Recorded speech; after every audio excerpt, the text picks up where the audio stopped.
franchise as old as the Xbox itself, Bungie created an instant classic with Halo Combat Evolved. It followed suit with several spectacular sequels, Halo 2, 3, ODST, and Reach, before bowing out and moving over to the fabled Destiny franchise. With the IP firmly in Microsoft's hands, a new studio called 343 Industries was born and charged with continuing the Master Chief's legacy. It was hit and miss. I enjoyed Halo 4, the start of 343's Reclaimer narrative, far more than Halo 5 Guardians, though our review scores mightn't properly reflect that. Halo 4 felt very much and played like a classic Halo game, and introduced an entirely new enemy faction in the form of the Prometheans.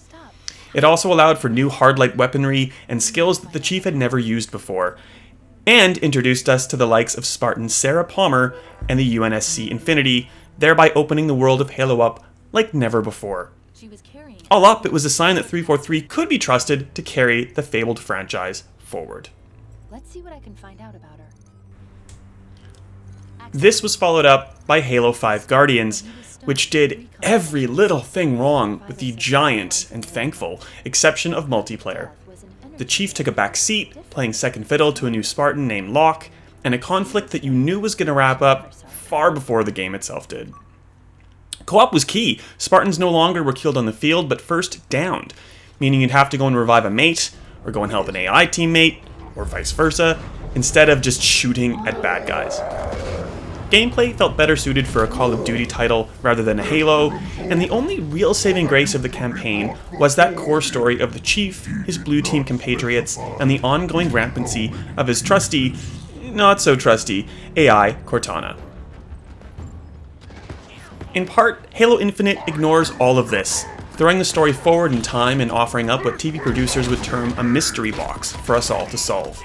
The Chief is called back into action on Zeta Halo after, again, being listed as missing in action. In that time, the fight was finished, and the UNSC lost. Chief is awakened not by Cortana, her whereabouts and fate are unknown, and instead by an unnamed pilot only referred to as Echo 216. The fight against the Prometheans, or any remaining Flood, no longer matters.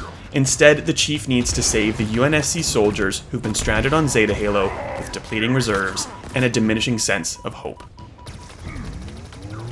Halo Infinite is a reboot in many ways, but at the same time carries forward 343's established storyline. It admittedly helps to know what's happened in previous Halo games, including the Halo Wars franchise, but it's not necessary. The Chief is soon coupled with the weapon, Cortana in appearance, but not in attitude, nor color, and throws himself at wave after wave of brutes, grunts, jackals, and elites, now branded as the Banished rather than the Covenant. If this seems like a complaint, it's not. So far, Halo Infinite has proven to be a shining example of what a Halo game is, while simultaneously feeling fresh, invigorated, and very modern. I'm attributing most of that success to Chief's new grapple shot tool. As experienced in Infinite multiplayer, the grapple shot is just one tool at the Chief's disposal, and one that drastically changes gameplay. You can use it to zip around the map, disrupt jackal shielding, nab weapons that are out of reach, and just so much more. Playing on heroic difficulty, I found it was a perfect way to fight aggressively and then zip away to relative safety when needed. My only real problem with the grapple shot is that it's just too good. I've rarely seen the need to swap out to a threat sensor, and I continue to forget that I don't have access to the tool at all times when playing in multiplayer, and I end up looking like a right fool. Tools aside, all of Halo's iconic core remains intact. There are familiar weapons, vehicles, and enemies, alongside the introduction of new weapons of course, but they all feel very familiar, as anyone playing multiplayer likely already knows. These tools form the heart of the sandbox that is Infinite, essentially Halo 3 ODST on steroids. As the player, you have the freedom to head straight into a main mission, divert to a forward operating base, go to a banished outpost, a UNSC marine rescue, tackle high-value targets, and more. The Zeta Halo is absolutely gorgeous and extremely varied, with insane terrain that just begs you to get creative with the grapple shot.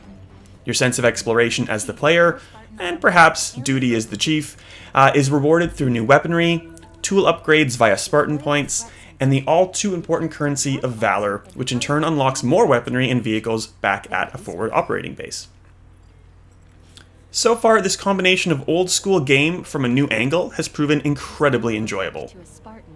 Main missions feel like main missions, while side content is a lovely, Halo-feeling palate cleanser. The Chief's not going to stop for a fetch quest or go play checkers with some UNSC Marines taking a break. Instead, he's traversing the Zeta Halo, taking names and kicking ass. Character and combat creator Steve Dick told me that Infinite's philosophy was to say yes to the player, and so far it's just done that.